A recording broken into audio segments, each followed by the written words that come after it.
This is going to be the first of many videos in my Direct Action 101 series that covers all of the different steps, parts, and processes of getting into direct action from a historical lens, from a tactical lens, and so many others. I felt like it was necessary to sit down and reflect on the fact that I've been an organizer for 10 years. There's just this strange dissonance of people being politicized online, engaging politically on social media, and a lot of people don't have many other means or ways to access it, or don't understand the different parts of someone's life that might lead them to being a radical or militant or anarchist organizer.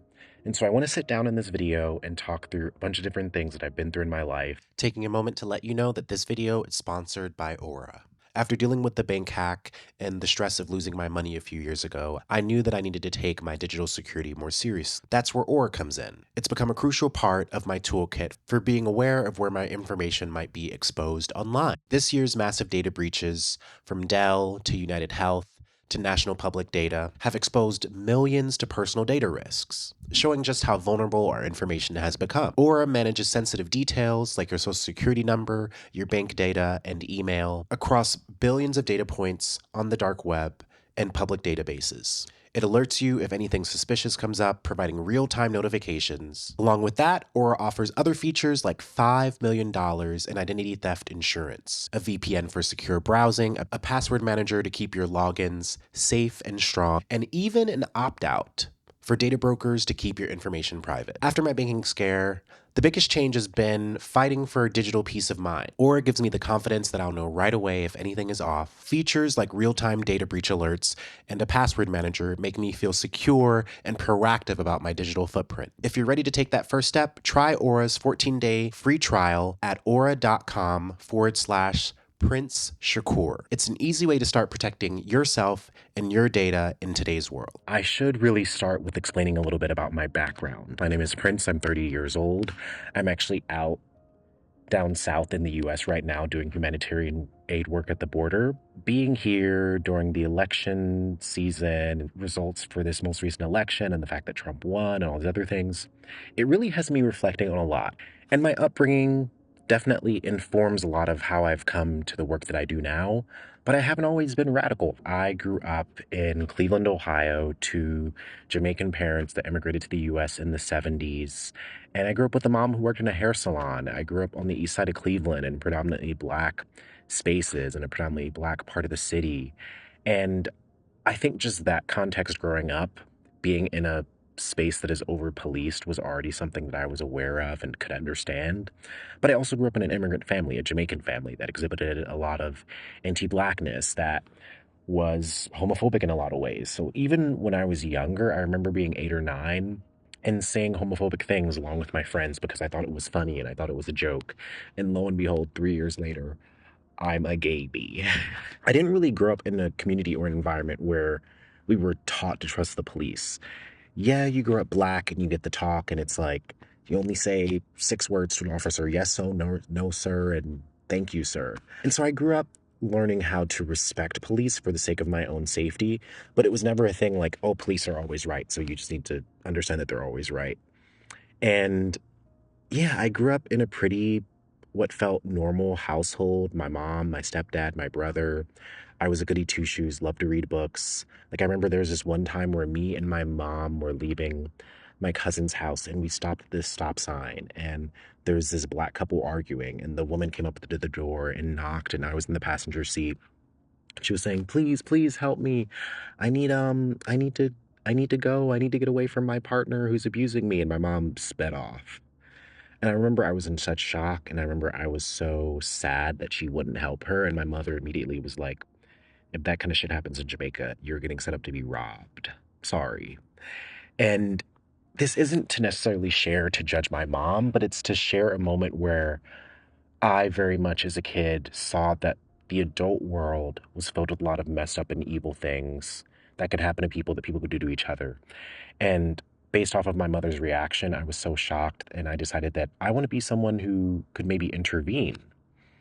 And fast forward to when I'm about 12, that was when my stepfather went to prison for the first time.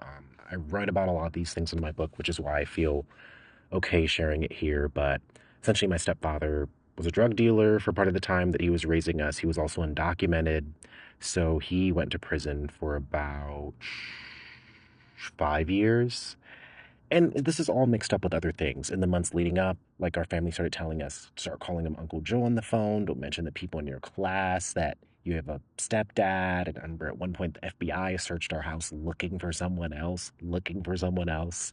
And so very quickly at the age of 12, I started to understand like, oh, there are systems that can take away people that I love. And I never viewed my stepfather as this criminal or villain, like so many people talk in the media about immigrants. I viewed him as someone that took me to bookstores, as someone that watched the news, someone who was a bad cook, who would invite his friends over to my yard sale and have them buy up all my crappy tween things that I had. And it was a real shift in my innocence because there was so much stigma around it. Like there was so much, I won't say shame, but there was a big level of like protection and this isn't over. I mean, I didn't talk to any of my friends at school about it. I felt really isolated and really sad. And it kind of opened me up to the part of youth where if there are adults in your life that are entangled in the carceral system, when you visit them in jail, like I had to visit my stepdad in jail a lot of times when I was younger, your recounting of your life kind of becomes a performance. You want to show up as the good versions of yourself, even though at the time I knew I was changing, my body was changing, my mind was changing. I felt like my mother's rage and anger was overflowing. I was angsty and queer, and I felt like no one understood me. And granted, I had a good group of friends in high school, but I wonder if you can hear that in the background. But it still made it really difficult to know that prison was still in the background and all these myths and ideas about blackness that people had told me growing up about how to be careful, it was happening to someone that I loved. And we didn't talk about it as much as I think we should have. And I felt really alone. And I think being queer doubled the kind of abandonment and confusion of this time and space. And I remember in high school, it was my second year of high school. I went to a 3-year high school. I had a social studies teacher who ended up being a part of Revolutionary Communist Party, and he started teaching us about the Great Leap Forward and Mao Zedong and the Red Book and the Civil Rights Movement and Roe v. Wade and right to privacy and all these things about history and capitalism and imperialism and colonization. And I remember leaving class almost every day being like, this is fucking nuts that this is the world we live in. We live in a world where our military can go around the world and do whatever the fuck they want. They can create Guantanamo Bay. They can take away women's reproductive rights. And I really will say that age 14, 15 was when my radicalization journey really started because it was when I began to see these structures. Like I think when you're young and you're a teenager, it's hard to imagine these structures when they haven't been explained to you in depth and you live in a culture that's indoctrinated by you need to go to college, get good grades, don't get a girl pregnant, and that's your success. But we aren't really given a version of success, especially in poor, lower income black schools where you're taught to critically think, you're taught to ask questions, you're taught to explore. Instead, we need to enter the world and assimilate in order to be good enough citizens to survive it. And age 15 was really when this started to crack open. I came out to friends in high school. I started just really understanding and caring more about politics in a certain way. I remember high school, my senior year was around the time that Osama bin Laden was killed and it was in the news and everyone was celebrating. And I was kind of thinking, was the money spent on the war on terror worth it? Even as a 15-year-old.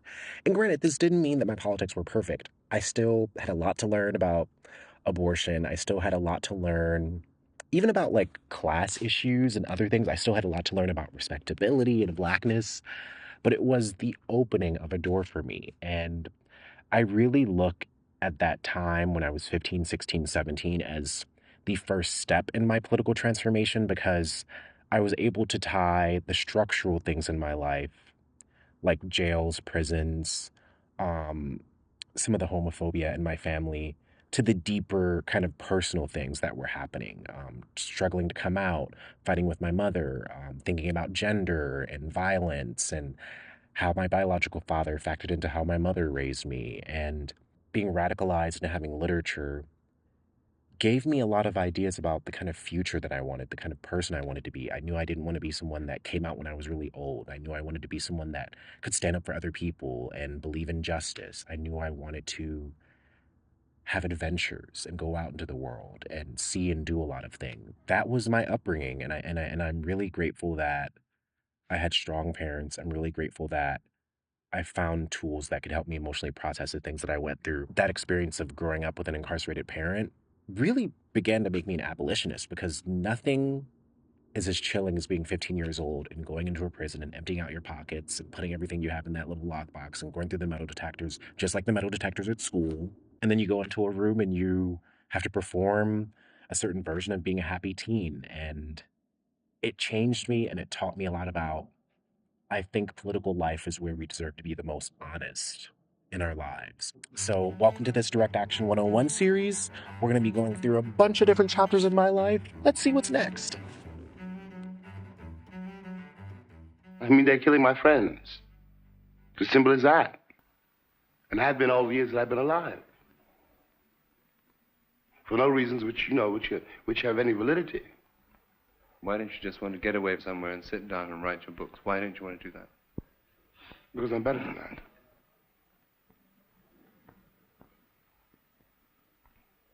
But you don't have to be better than that. Oh, I do. So you don't agree then? I mean, when people say, oh, it's okay for him, he's escaped. What have I escaped?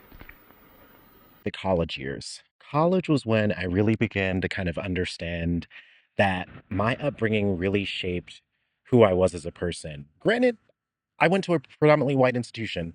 I went to Ohio University from 2011 to 2014. And there was the first time where I met white people, where I met people that came from the suburbs, where I started to understand, oh, people in my family being undocumented actually really fucking mattered. And a lot of other people don't have these experiences. College was wild. I will say this. First 2 years of college, I was a square. I didn't do any drugs. I didn't really drink or anything. And I'd say probably around my junior year was when I got into more of the punk culture, the DIY culture, the DIY scene. I started to meet other people of color that were kind of into alternative and indie music. And it really started to shape my social life. And things really, really began to change at the end of my junior year when I had friends that ran for student government. They were running under this radical ticket that was all about like tuition equality and ending rape culture and having more democratic processes in the university decision making. I helped run for that ticket, and I remember canvassing for the first time and getting people to sign petitions and learning how to talk to people outside face to face about political issues. And it was really, really cool seeing a group of people work together towards a communal political goal.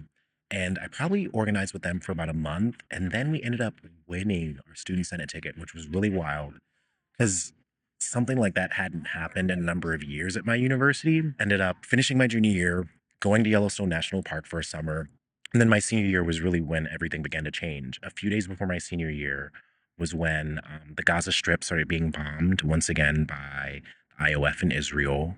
And also a few days before my senior year was when Michael Brown was killed.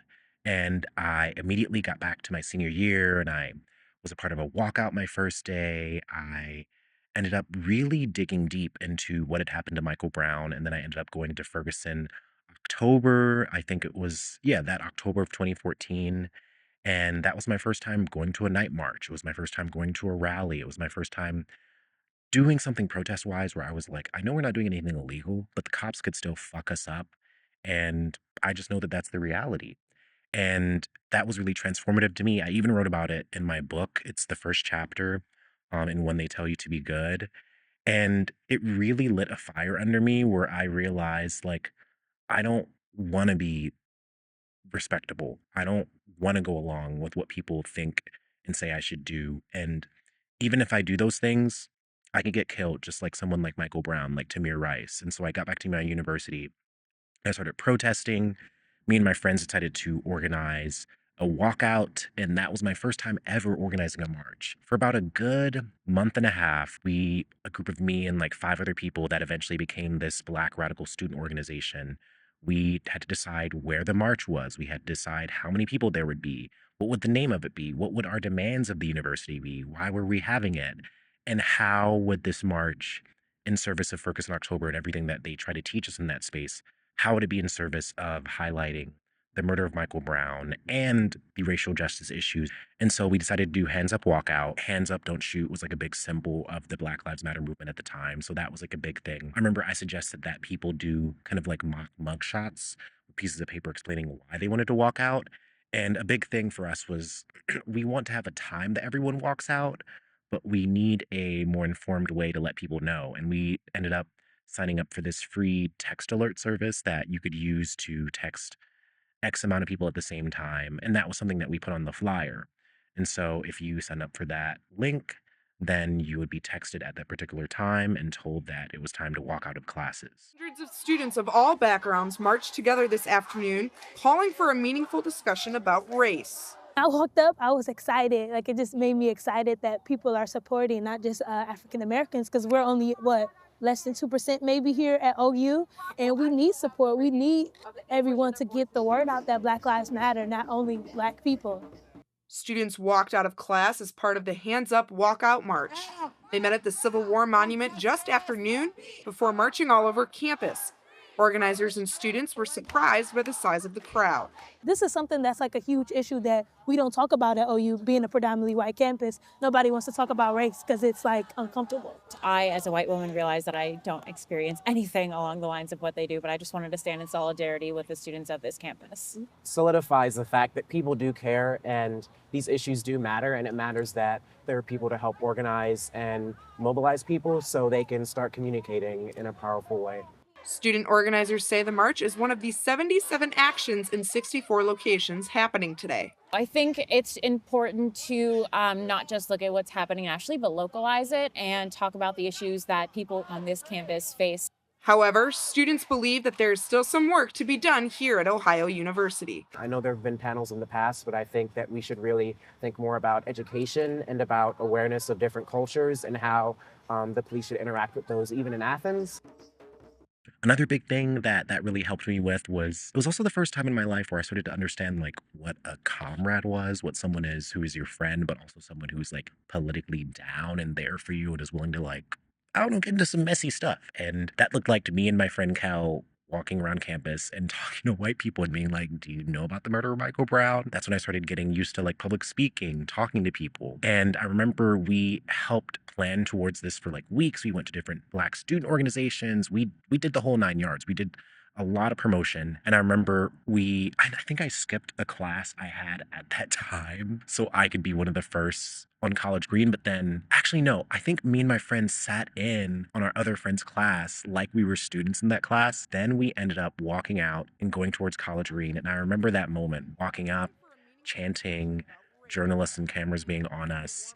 And it was really, really shocking seeing how many people were there. And I remember walking up to College Green and seeing the hundreds and hundreds of people gathered.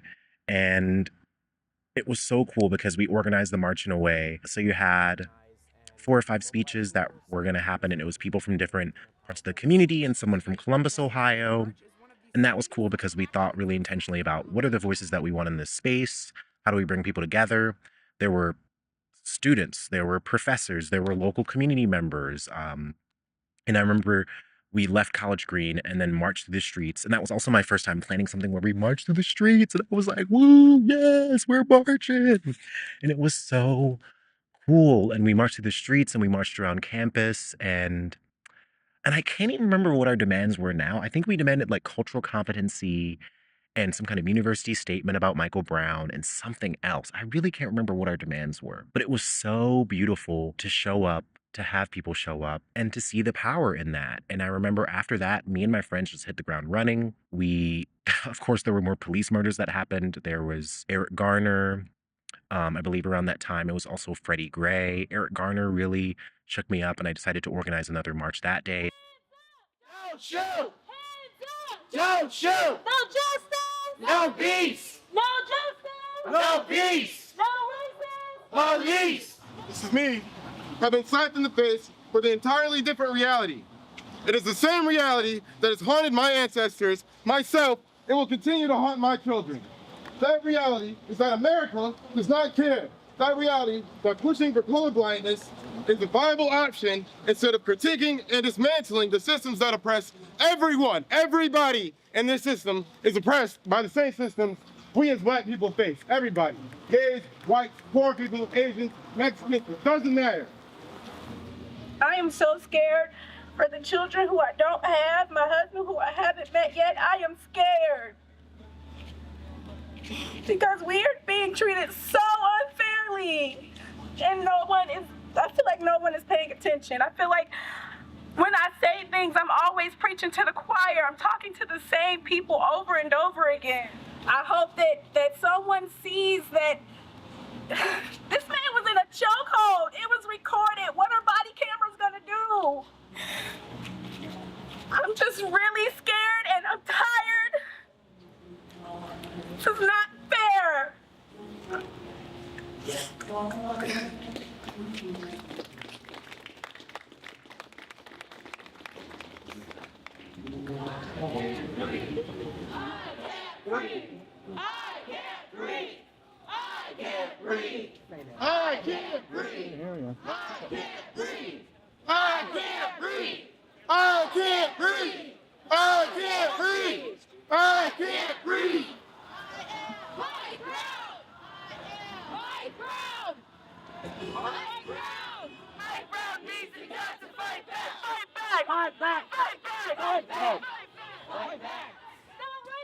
Police! Don't shoot! Don't shoot! Don't shoot!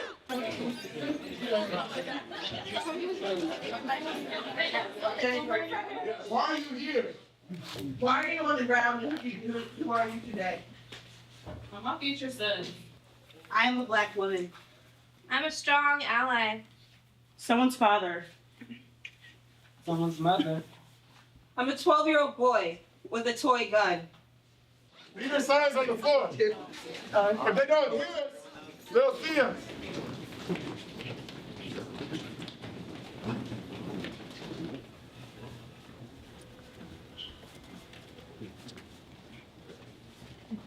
I can't breathe! I can't breathe! I can't breathe! I can't breathe! I can't breathe! All right, so how does everybody feel right now? How are we feeling? Before we bring this to a close, how are we feeling? And that was the day where I had people wear signs around the whole day that said "I can't breathe," be a form of visual intervention in the university space.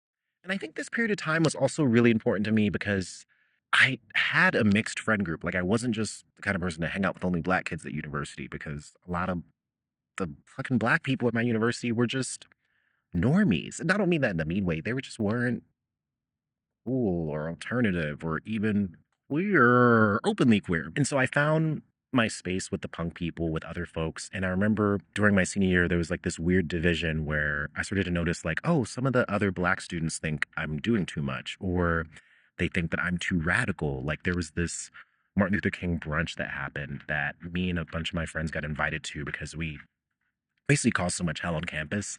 And I remember we showed up and someone in our black student organization, Black Life Action Coalition was the name of it, came over and was like, oh, the other black students here think that y'all are only here because you're going to disrupt. And we were like, we came for the free food. And so my senior year was marked by a lot of things, but it was marked by me really being open to challenging the university. I was at all the protests, speaking all the time. I started a column in the student newspaper that was called Straight to the Jugular, basically challenging the administration, challenging the different issues that were happening on campus. And it was really interesting to me to see who around me was invested in trying to change our environment for the better, for the sake of the fact that people should just fight to improve things, versus who are the people that were just trying to get by, that were participating for the moment. And there are so many different examples. Like around that time, my friend was student senate president and was very pro-Palestine, and ended up getting hundreds and hundreds of death threats, or thousands of death threats from people all around the world for speaking up on Palestine and doing the blood bucket challenge. I remember sometimes professors kind of trying to call me out in class for certain things that I did or said or believed in politically. On an even deeper level, had to think about what kind of radical adult do I want to be? What do I want to do after university? Like, this is a space where we're taught or told or sold or marketed to the fact that we can protest and resist, yet I still have an administration that doesn't care, that wants to pay us lip service. Even by the end of my senior year, I ended up in all these meetings with administration, and I even ran for student senate president my senior year. By the end of my senior year, I ended up losing my student senate campaign. Because of that, I knew I wasn't going to be going to that university another year. I was going to be graduating as a senior. In one single moment, my spring semester, I realized I have my entire life ahead of me. I have to figure out what I want to do next, who I want to be. Like, what does any of this mean? And it was really, really overwhelming to be given this kind of safety net or this web of like this kind of playground, which university and college can often be for all different kinds of people, but especially people that come from rougher backgrounds. And then you're going into a space where you're kind of taught or encouraged to experiment, to critically think, and leaving that space and graduating and deciding, what am I going to do next? What kind of person am I going to be? How do I want to actualize these beliefs in my real life? I graduated, ended up working a summer in Montana as a housekeeper. And from there, I'd say is the next chapter of my life. Let's go somewhere else and talk about that. 2015 to 2020. I can't really say what I identified as politically. I knew in university, I tended to align with the people that were more punk, more radical, more weird, more indie, love to drink malt liquor, love to do poppers, love to make out with their friends at parties. I knew what that meant socially, but politically, like, what does that mean? What are you doing? Like, what does the way you have fun say about how you show up in the world politically? I went to work in Montana, and that was interesting because I was around like a lot of people from a lot of different parts of the country, and a lot of people that were like anti-politics or like apathetic or hippie political. And I knew that that wasn't my vibe. After that, I ended up moving to Seattle. And this was my experiment with like, I'm going to move across the country. I'm going to see what being a paid organizer is like. I applied to all these jobs. And then I ended up getting an offer for a boycott organizer job, either in Seattle or San Francisco. Mind you, both are fucking expensive, but I chose Seattle because it was a little less expensive. And I ended up starting this boycott organizing job, learning a lot, training. I was learning about how to phone bank, how to power map, how to like research an organization and map out who is in it, how to get phone numbers for people, email addresses, find out where they work. And basically, as a boycott organizer, my job was to support the boycott campaigns against businesses or corporations that weren't signing contracts that did right by the workers. So I was basically paid to like call people again and again and again and be like, are you going to this conference at this hotel in this city? Fucking cancel it and tell your organization never to work with them again because they don't treat their workers right. And I do this for hours and hours out of the week. I'd also go outside of hotels and be a part of picket lines. I'd go outside of stores and be like, are you going into the Jolie Gardens where they don't treat workers right? Fuck you. I wouldn't actually curse, but you had to like rile people up. And that was amazing training. It was amazing training because it was my first time in my life where I was taught politically, like, here's the point of antagonism and aggression, but not like violent aggression, but politically direct aggression. And I probably had that job for about 4 or 5 months. And around that time, I also started going to Left Bank Books in Seattle. And Left Bank Books is a leftist bookstore there where you can find all kinds of cool literature. And it's right there in Park Place. And I remember I started reading Black Seed Journal and reading a little bit about anarchism. And I started reading Crime Think and kind of understanding non-hierarchical ways of like politically organizing and thinking about orienting ourselves in the world and about traveling for free and hitchhiking and being a punk and living nomadically. And it kind of furthered the beatnik fascination I had with like Jack Kerouac and literature, but it melded that with like a political consciousness. And I also, around that time, was fucking hating my job. It was salary. They were overworking us. I was kind of like, this is crazy. This is crazy that I'm in a job where I'm helping other people fight for their labor conditions, and I don't have a say in how many hours I work a week. And so eventually, I think my job caught the drift that I was fucking over it, and they fired me. That was around right before the holidays, 2015, and I was really sad. I was watching a lot of Broad City. I started researching James Baldwin. I ended up going back to Ohio for the holidays, getting another job, which was really cool as a bank teller and mail person at a place where they serve people without housing.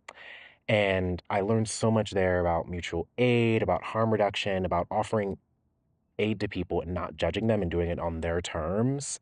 And I did that job for about 6 months. And in those 6 months, I was really kind of questioning, like, why am I paying this much rent? Like, what do I actually want to be doing right now? What do I want to be doing politically? What could I be learning? Like, What am I doing? And I really look back at this time and I'm like, what was my plan?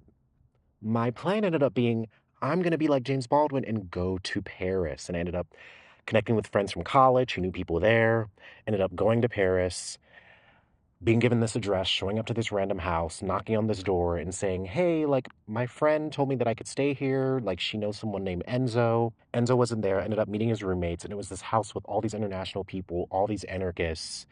And I ended up arriving to Paris around the time that Nuit Debout was in full swing. And for those who don't know, Nuit Debout was a labor movement that was happening in France around 2015.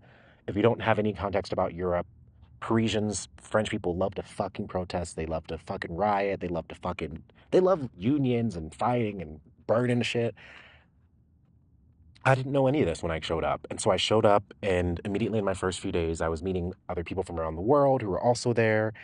And I went to my first riot. And I mentioned this experience specifically because I think as a Black person going into European spaces and meeting all kinds of other people that usually aren't Black, or at least Black American, I entered that space kind of really scared and worried about my own safety and blah, blah, blah. But I also, at the same time, had read all this literature and started to understand these violent modes of resistance. And I was thinking, I want to prove to myself that I'm capable of engaging in this space. And so I went out for a day of marches with Enzo and some other people, and we ended up marching for like 7, 8 hours all around the city, getting pepper sprayed, kettled. Like, if you don't know anything about marching and rioting or being a part of a riot, the main thing is like if there's large crowds of people, one of the police tactics that police use is kettling people. So it's basically cornering people in an area and covering all the bases where they can't leave, and you control that space and the flow of movement in and out. So it's a really easy way for the police to corner a group of people, get you stuck there, and then you're most likely going to get arrested unless the Black Bloc or the other people in the crowd have other tactics.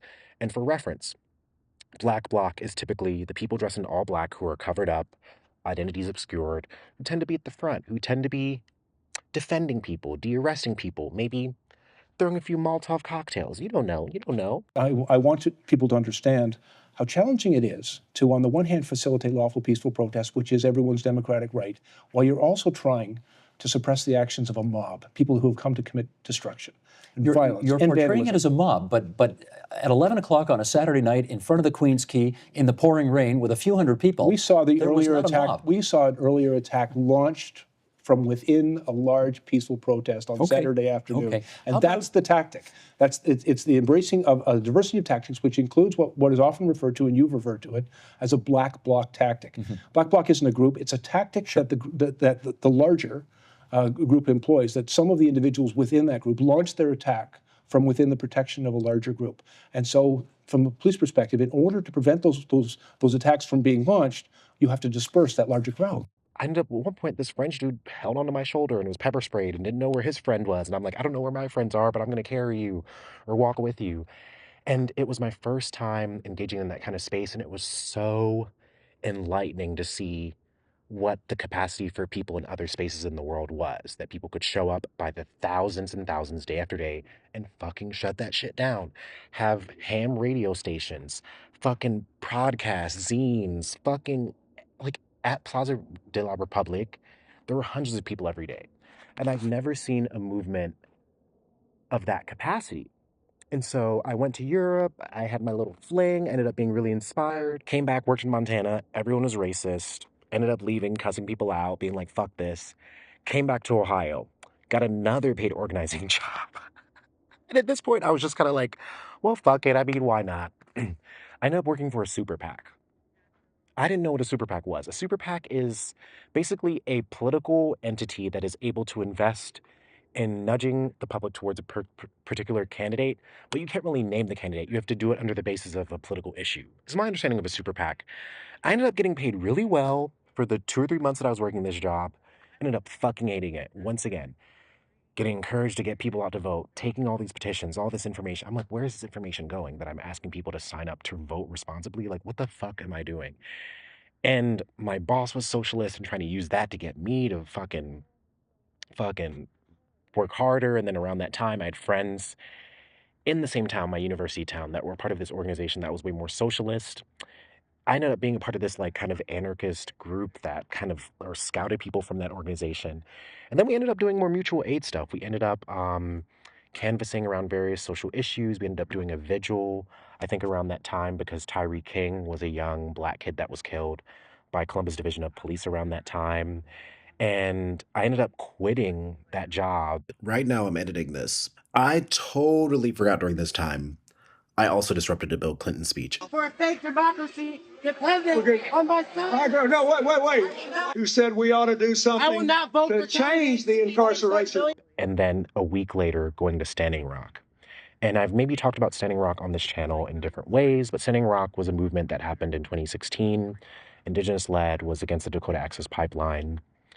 And that movement was also such a transformative space for me because it was my first time being in solidarity with other marginalized people that I saw on a similar or adjacent level of marginalization to what Black people had experienced. There were still issues in Standing Rock. I mean, it was a movement that lasted from like, I believe, April of 2016 to February of 2017.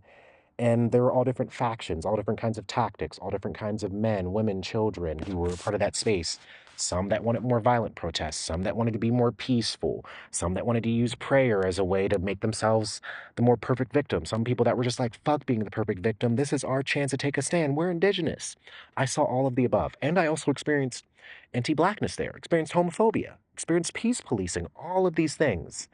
And in that space, it was my first time being in solidarity with another movement and having my own conclusions around whether or not the movement was actually trying to do revolutionary work in some spaces on some levels and whether or not there are certain people in it that were decision makers holding certain tactics back.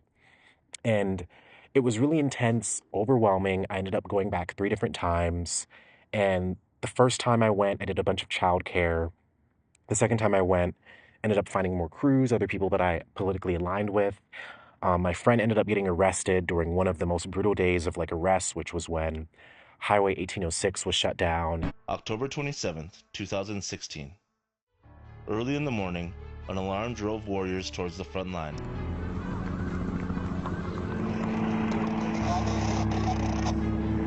Mic check. We are moving towards the front gate. Using an LRAD, the police demanded water protectors to leave the area. Everybody moves down. We will not hurt you. Again, there's somebody at the front making announcements asking everyone to fall back from the camp itself. You must leave all private property and open all public roads and bridges immediately. If you do not comply, you will be arrested for violations of North Dakota laws. Please disperse now. Take what you can off the roadway for us and move to the south. Please. The police are firing the LRAD now. It looks like the roadblock up here is going up in flames. The LRAD's now going off. People are backing up.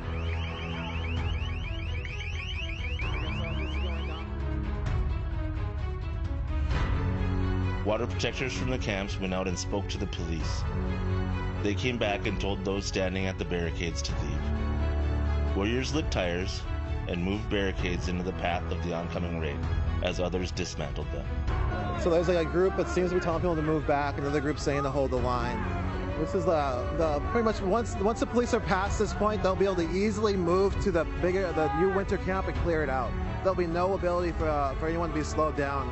And so there seems to be some group who wants to hold this, another group saying to go back. Put this out! Fire extinguisher! It's the only thing keeping me from coming in. These Americans, it's the only thing keeping them stopped. That's right. Yes, it's our protection. So right now, some of the people are clearing out the barricade. Half the other people are holding out, are holding the line.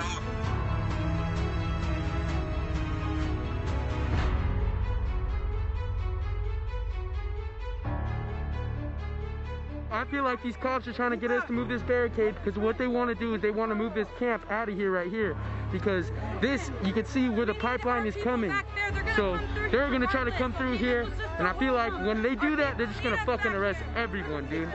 These people have been oppressing us for over 500 years. I'm tired of this shit, to be honest. You know, I'm here to make a change, and if we have to do it this way, then we're going to have to do it this way. Police line's moving forward now. You can see police officers with automatic weapons between the two vehicles. So there's people who are moving the vehicles for the police now. So as this is happening, the bulldozers are laying out more railroad ties to bring in more heavy equipment and to lay out the pipe. So as the police are trying to clear these people out, construction is actively continuing just west of the camp. People are moving towards the construction. I would.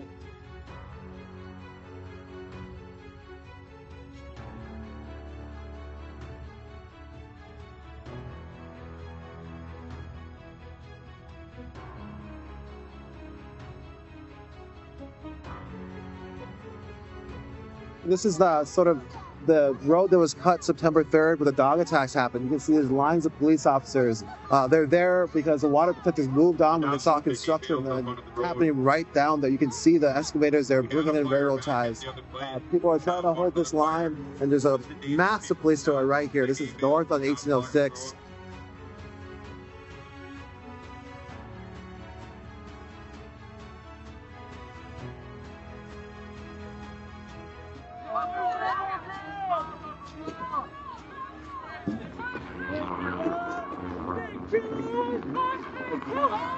Do not fire a bow and arrow towards us. Off the structure, off the left. We know you're doing it. Whoever are your leaders, take care of this. We cannot have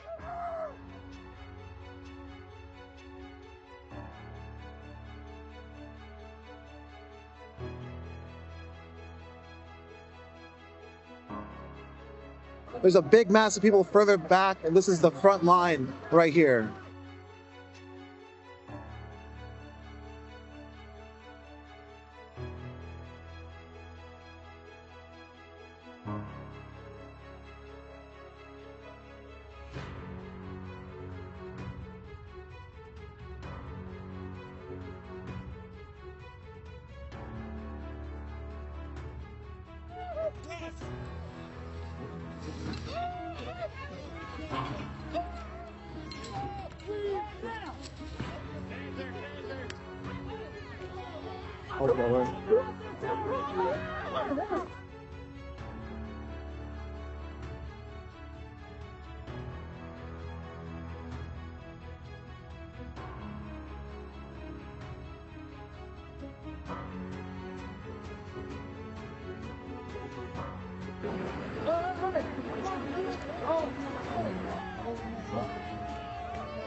That was overhead.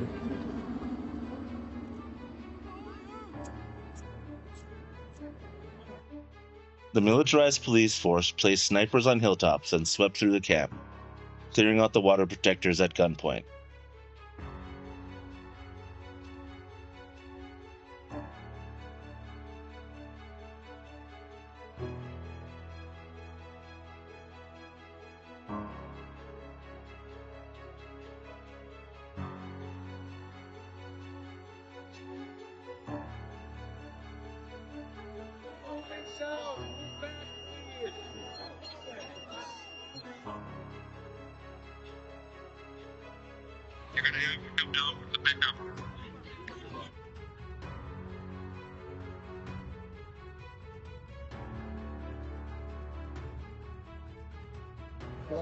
Hi there, I'm part of the International Indigenous Youth Council. I stand in solidarity with you, me and my people. Stay away from the officers. Do not get out of the pickup.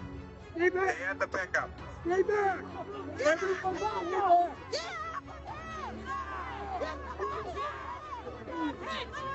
Move south on the roadway.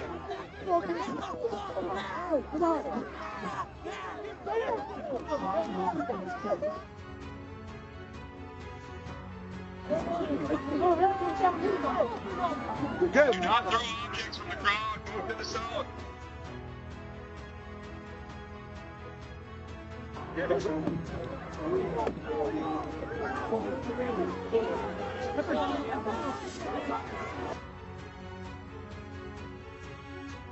Move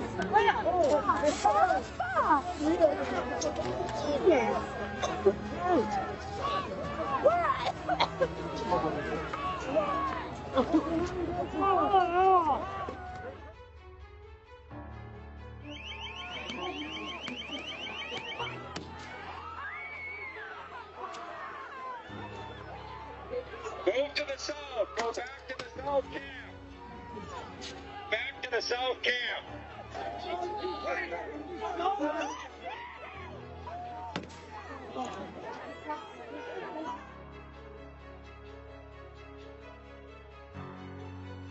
And the cops came in and they had rubber bullets and horses and were shooting at people and fucking dragging them out of teepees and arresting them and throwing them in ditches and writing numbers on people's arms and making the indigenous people watch as the land was plowed through. Fucking terrible. And it was also the first time in my life where I experienced police violence in a way where I would leave a certain action and I'd go to bed that night in my tent and I could hear the noises and the sounds and the screams from earlier that day. And it was kind of a refraction of the trauma that I had witnessed.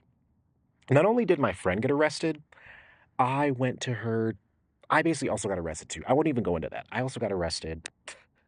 It was just overwhelming. It was traumatic.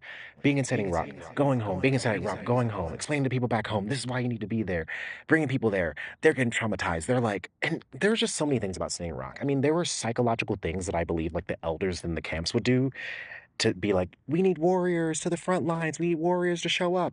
You go to the front lines. Where's the protest? Where's the action?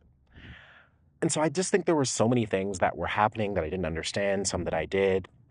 A comrade of a comrade ended up passing away during that time as well on the way to Standing Rock. And so it was just a period of time that was marked by so much stimulation and chaos. And it was also an election year, which was also wild that I was there on the day that everyone found out that Trump was president for the first time, which is fucking wild to think about. And yeah, Standing Rock just taught me like, you can show up in a political space and have your intentions, but one, you need to show up and be prepared to do what needs to be done. Like when I was there, I was doing childcare, I was picking up trash, I was helping sort supplies, I was helping with media at one point. Other times I was helping with actions, I was driving people back and forth, trying to raise money for funds to get my friend out of jail. And doing and being flexible in all of the ways that I could show up there really taught me the value of going to a space and kind of just assessing and not diving in. Like, I feel like a lot of people go into political spaces or movements or things and they expect to have everything figured out right away, or there's like this desire or need to have things be legible. Sometimes you might need to sit your ass down and observe. Observe who's homophobic, observe who's transphobic, observe who's trying to peace police or tone police, and figure out who your homies are in the larger space. And I think it really solidified a lot of my more anarchist politics a lot more. Like, I started to realize, like, oh, I'm into non-hierarchical forms of organizing. I'm into more militant ways of resisting. I'm into, I don't know, at the time, I was really into sabotage. I was really into sabotage and reading about it and property damage and all these other things. I was really into the Weather Underground. I was reading a lot about the Black Panther Party. A book that I read a lot that year was Black Against the Empire. Read that book if you want something to help you kind of dig into politics and whatever it may be. Leaving Standing Rock, going to the Philippines. Also my first time in another part of the world. Rodrigo Duterte was doing all the extrajudicial killings. I was traveling around, figuring out what my blackness meant there. And also there, I ended up vibing with the more indie people, the punks, the queers, the queerdos.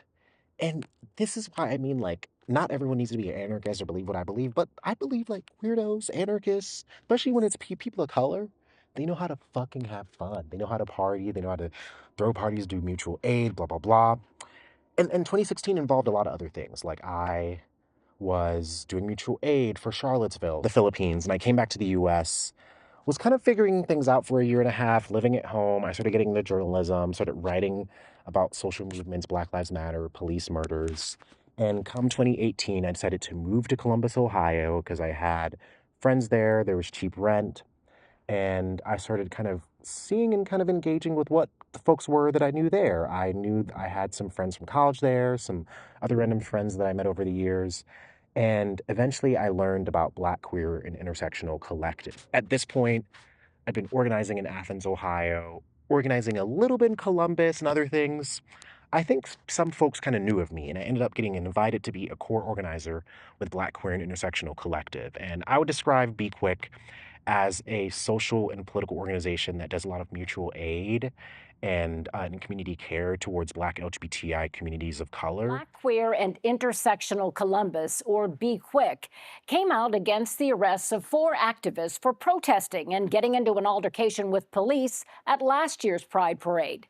Now, they tell us, they don't feel comfortable attending this year's Pride Parade. NBC4's Rob Sneed tells us why and gets Stonewall Columbus's reaction and response. Rob? Mike Be Quick says they've made several requests of Stonewall Columbus since that day, and they feel those requests haven't been met. A lot of people of color feel uncomfortable at mainstream prides, mainly because there are a lot of police, both in uniform and undercover. And when you're in a spot that's highly policed, that can lead to violence on people of color. Ariana Steele and Dakema Alexis are the founders of Black Queer and Intersectional Columbus, Be Quick, a group that advocates for LGBTQIA people of color.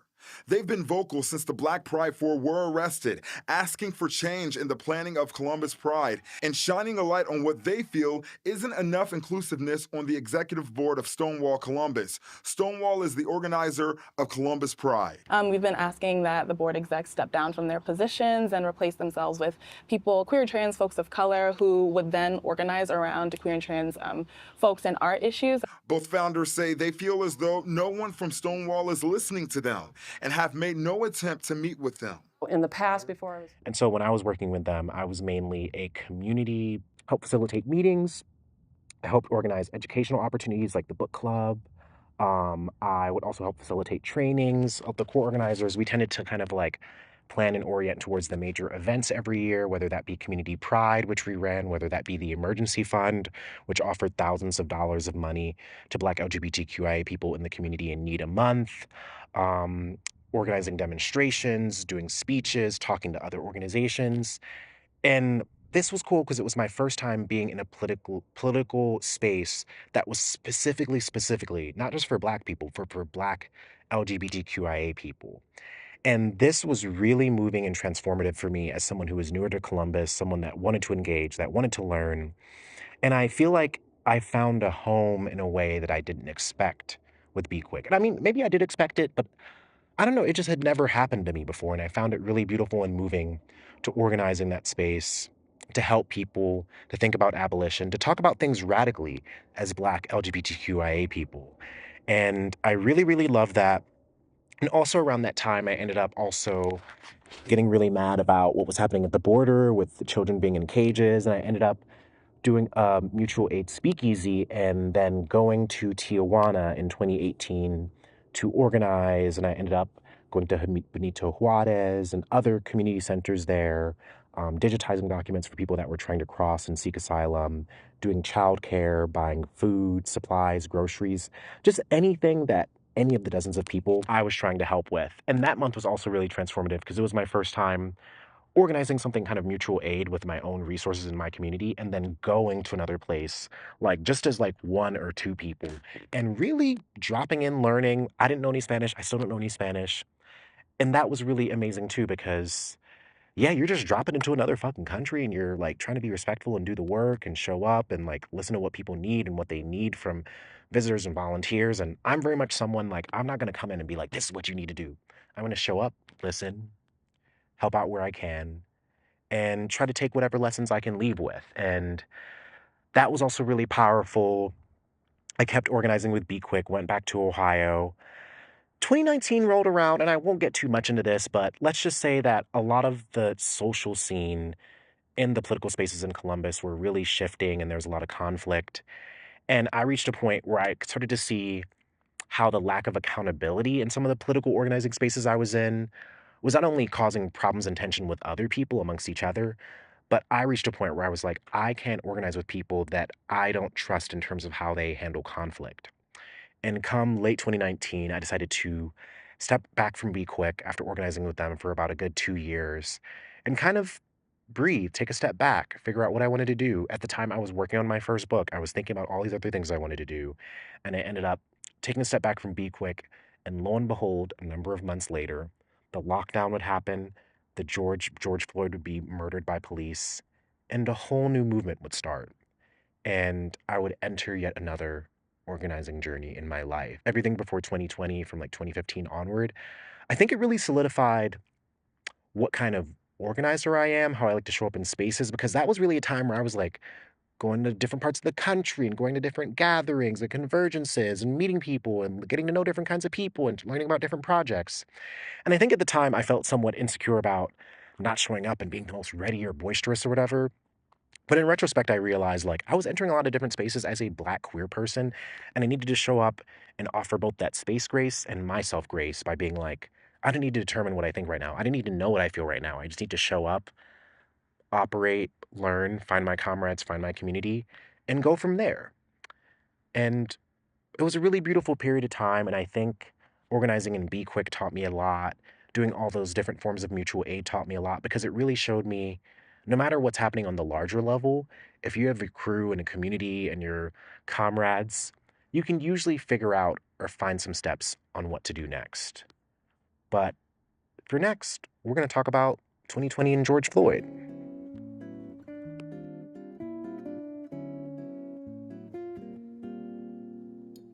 2020 onward is really the era of time that I find myself in right now. 2020 was a fucked up year. It was a fucked up year for a lot of different reasons, but it was a fucked up year in terms of the first days of the protests, I think, at least in my city, were really inspiring and moving and wild. And I really was inspired by how many Black people showed up, how many people, niggas, were out there with guns saying, fuck the police, fuck 12, fuck po-po, like, fuck the police, fuck 12, fuck po-po. I really loved it. After that, it was just day in, day out of march, rally, march, rally.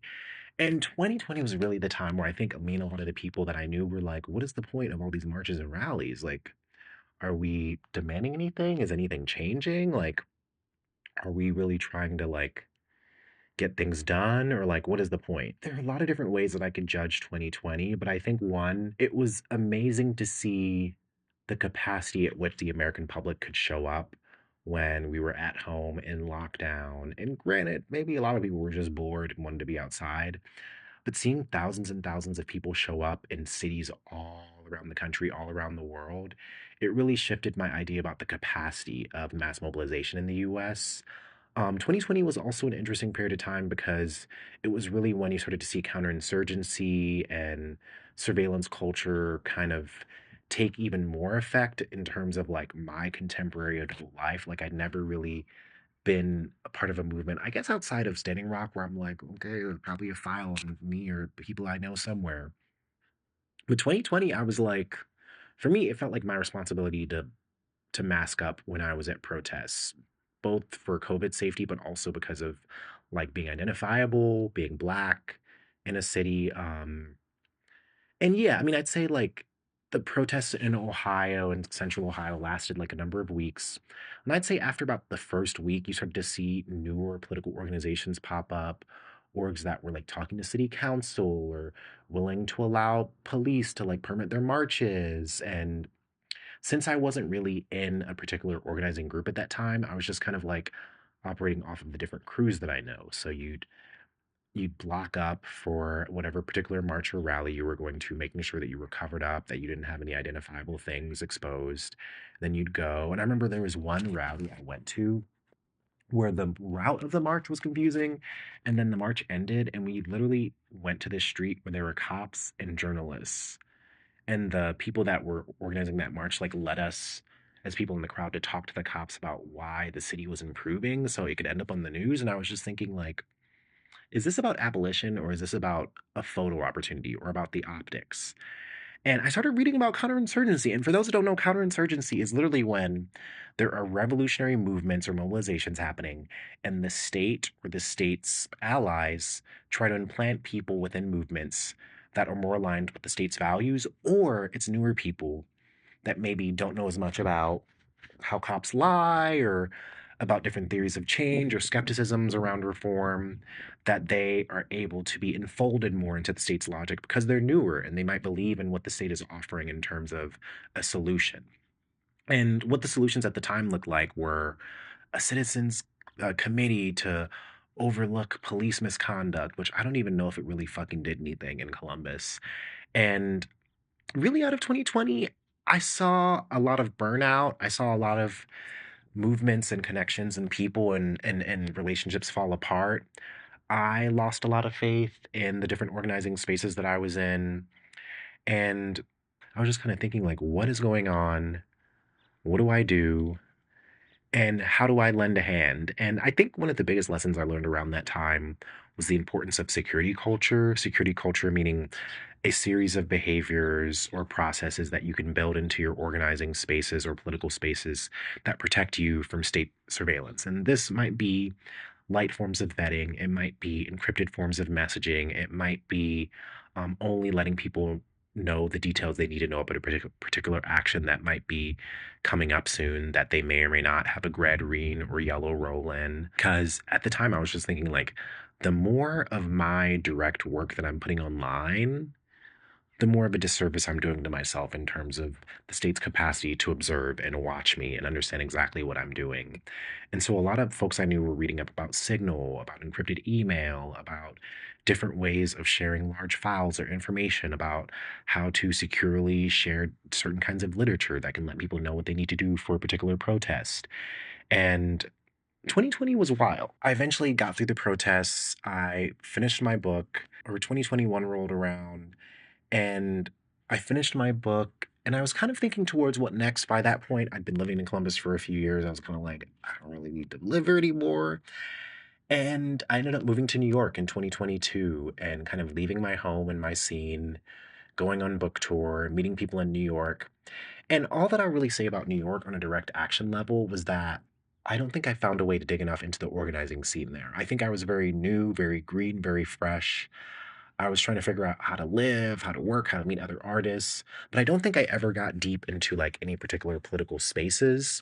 And some of that was maybe the saturation of the city. Some of that was just maybe the people that I knew. I'm not really sure. I've actually met people since that are like, oh, like you were in New York. Do you know these or these people? And I'm like, I knew poets and poor poets. That's who I knew. New York was enlightening and cool and fun and great for a year. I ended up moving back to Ohio, reconnecting with my organizing scene, getting involved again. The past 2 years since moving back has really been affirming in terms of me being my own version of what I believe my politics is. And this isn't to say like I haven't met other Black anarchists that I align with, but I look at my life and the different spaces and places and things that I've been able to do. And I do think we each have our own particular configuration of the politics that we believe in. It's not a mix and match for every person that we meet.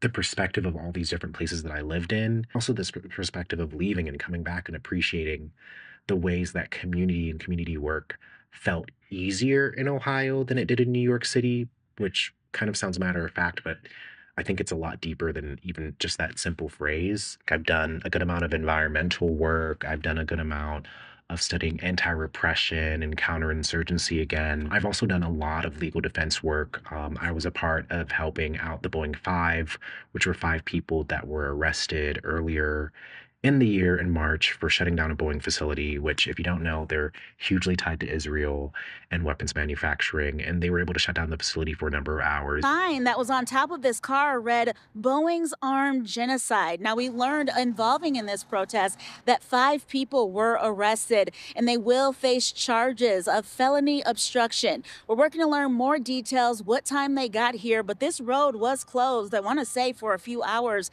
and now they're working to clean it all up. Well, this is a first, of this type of magnitude. We had 4 different scenes here. We had a couple of people suspended from the bridges that we had to rescue as well.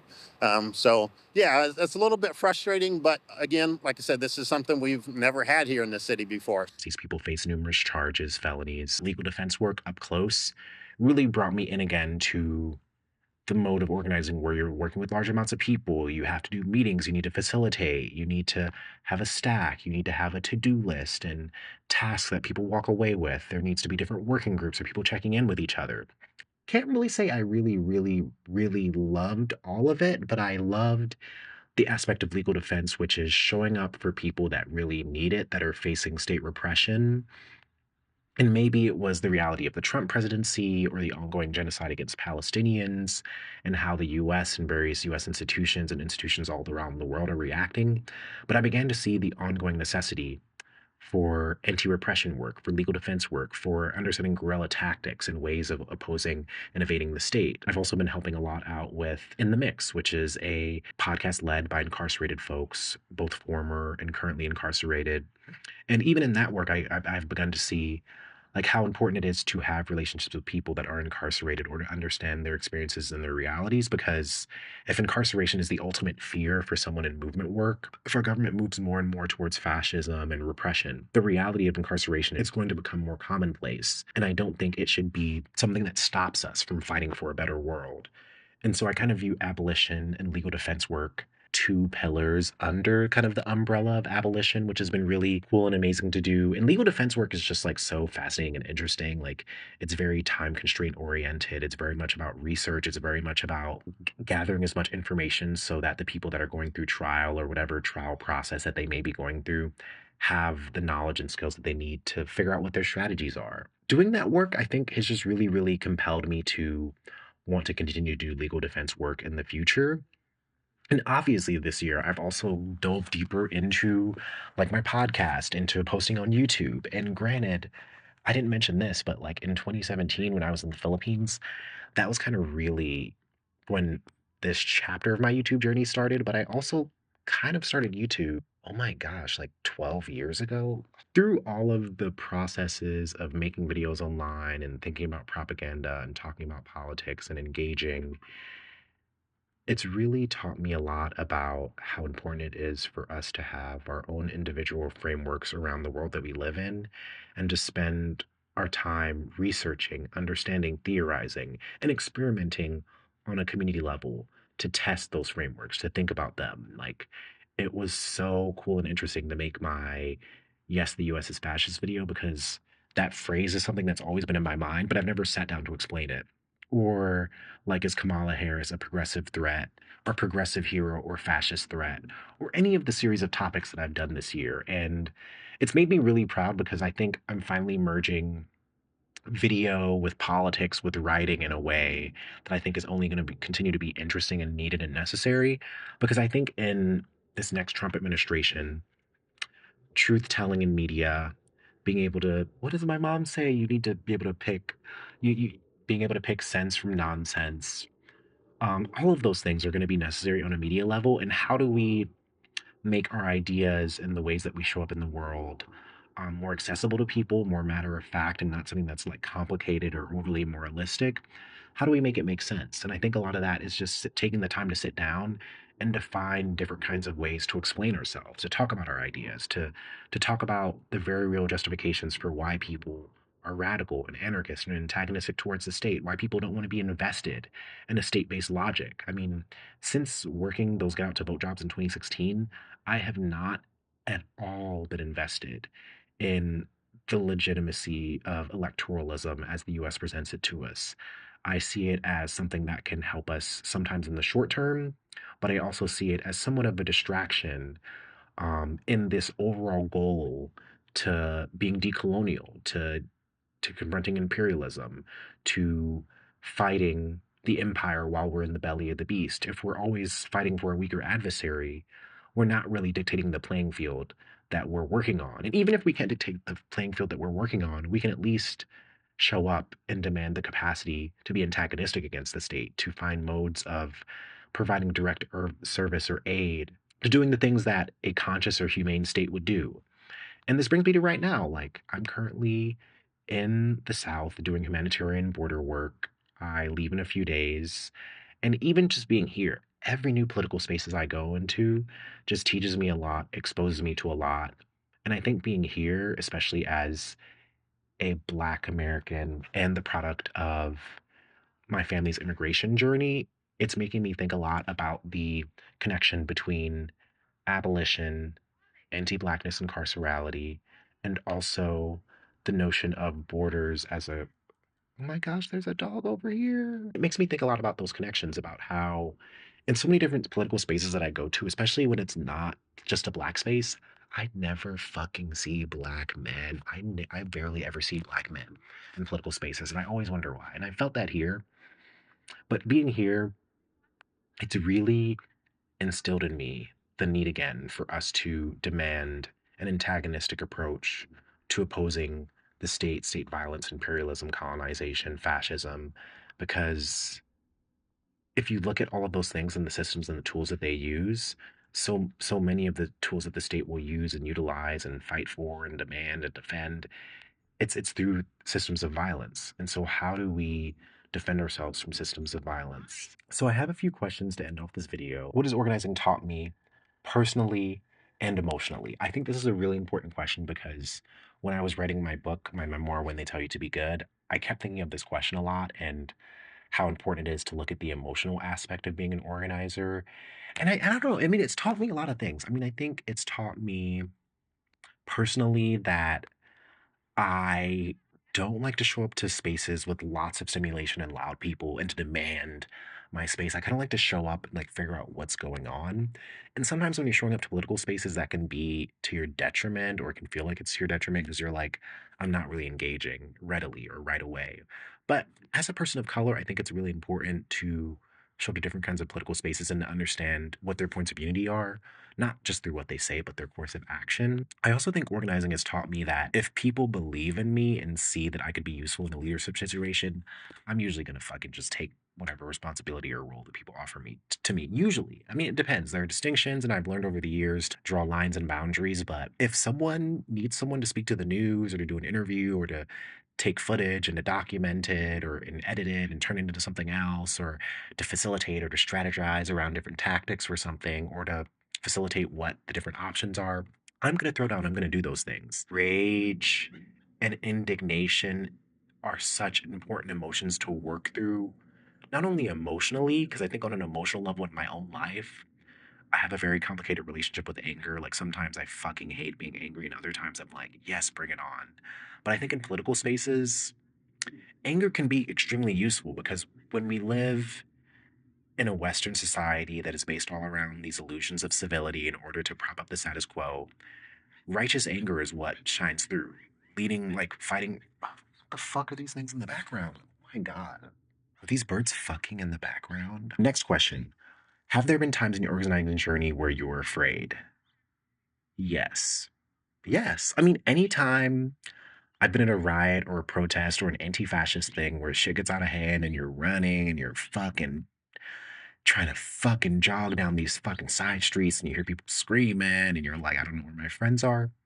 I've been afraid. I mean, in 2020, I was definitely afraid in a lot of ways with the amount of surveillance that I felt was happening and how visible as an organizer I am in my city or was at the time.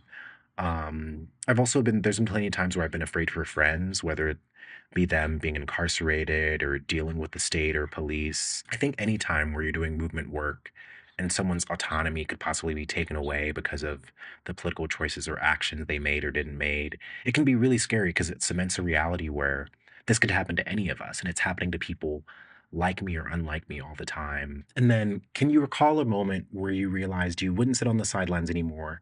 What did that feel like? I think growing up queer and sometimes being bullied and understanding how important it was that injustice can happen in front of other people and other people can step in. I think it was like those moments when I was younger and I would stick up for other people that I kind of realized like, oh, I can definitely sit on the sidelines and watch this happen, but I'm not. Definitely in bars where I see like a guy being rude to a girl or something, I'm usually going to say something. Even if I'm thin, I can't really fight that well, I'm going to say something. How do you define Black anarchism in the context of your own life and work? How does it interact with your identity and experiences? Black anarchism, I think, is so tied to my queerness. It's so tied to being the product of an immigrant family, being in these intersectional spaces and moments and modes of living. And I think it's really taught me to understand the ways that the world that can marginalize me and otherize me and target me, but also just as much understand my own power and capacity and willingness to fight back, to be a part of change, to think about ways that I don't have to be defined by the world that I live in. I can define myself for myself. I can define my particular political ideology for myself. And even doing this podcast, The Dugout, if those of you who are watching my channel haven't listened to it, I've been doing it for about a year, and it's been so life-giving to organize in a space or to make media in a space where it's directly tied to how do I show up in the world? How do I want to show up in the world? And how can I encourage other people to show up in ways that are meaningful and intersectional to them? And so for me, Black anarchism, just like Blackness is, just like queerness is, it's a continuous confrontation with both the world and myself. And not in a way where I'm trying to defeat anything necessarily all the time. It's just more of the encouraging myself to discover and do and experiment and be as many things as I could want to be. Okay, so we're gonna end this video here because I've probably spent about an hour in this park yapping away. And I just want to thank everyone for listening. I really, really hope folks are excited for this Direct Action 101 series. It's going to be a lot of different things. I'm going to be talking about sabotage, about mutual aid, about marches, rallies, about unions, about so many different things. And I think for me, it feels really important to build out guides or modes of looking at organizing and social justice and change that aren't just indebted to academia or an institution or a particular media entity, but is offered up by regular people just like me and you. So comment below with any moments in this video that might have resonated with you. And if you're an organizer yourself, share a little bit about your organizing journey. Talk about the different moments or things that have inspired you along the way, and maybe drop some kind of resource that might help someone else out there who is interested in being an organizer and wants to learn more about Direct Action 101. Thank you for watching, and see you later. As a decade-long organizer, I decided it was time to do a comprehensive series on the many parts of direct action. From the necessity of violent resistance and the struggle for Black liberation, to environmental movements using sabotage to stop pipelines and fracking, or the countless forms of mutual aid that come out of crisis. Direct action both takes many forms and saves lives. It also teaches us how to live as well. In this series, Direct Action 101, I'll take you on a deep dive into the tactics, strategies, and stories behind some of the most impactful forms of resistance. We'll explore the roots of direct action and historical movements, unpack how it challenges oppressive systems today, and offer practical insights for those ready to organize in their own communities. Direct action proves that another way of living is not just a possibility, it's a necessity.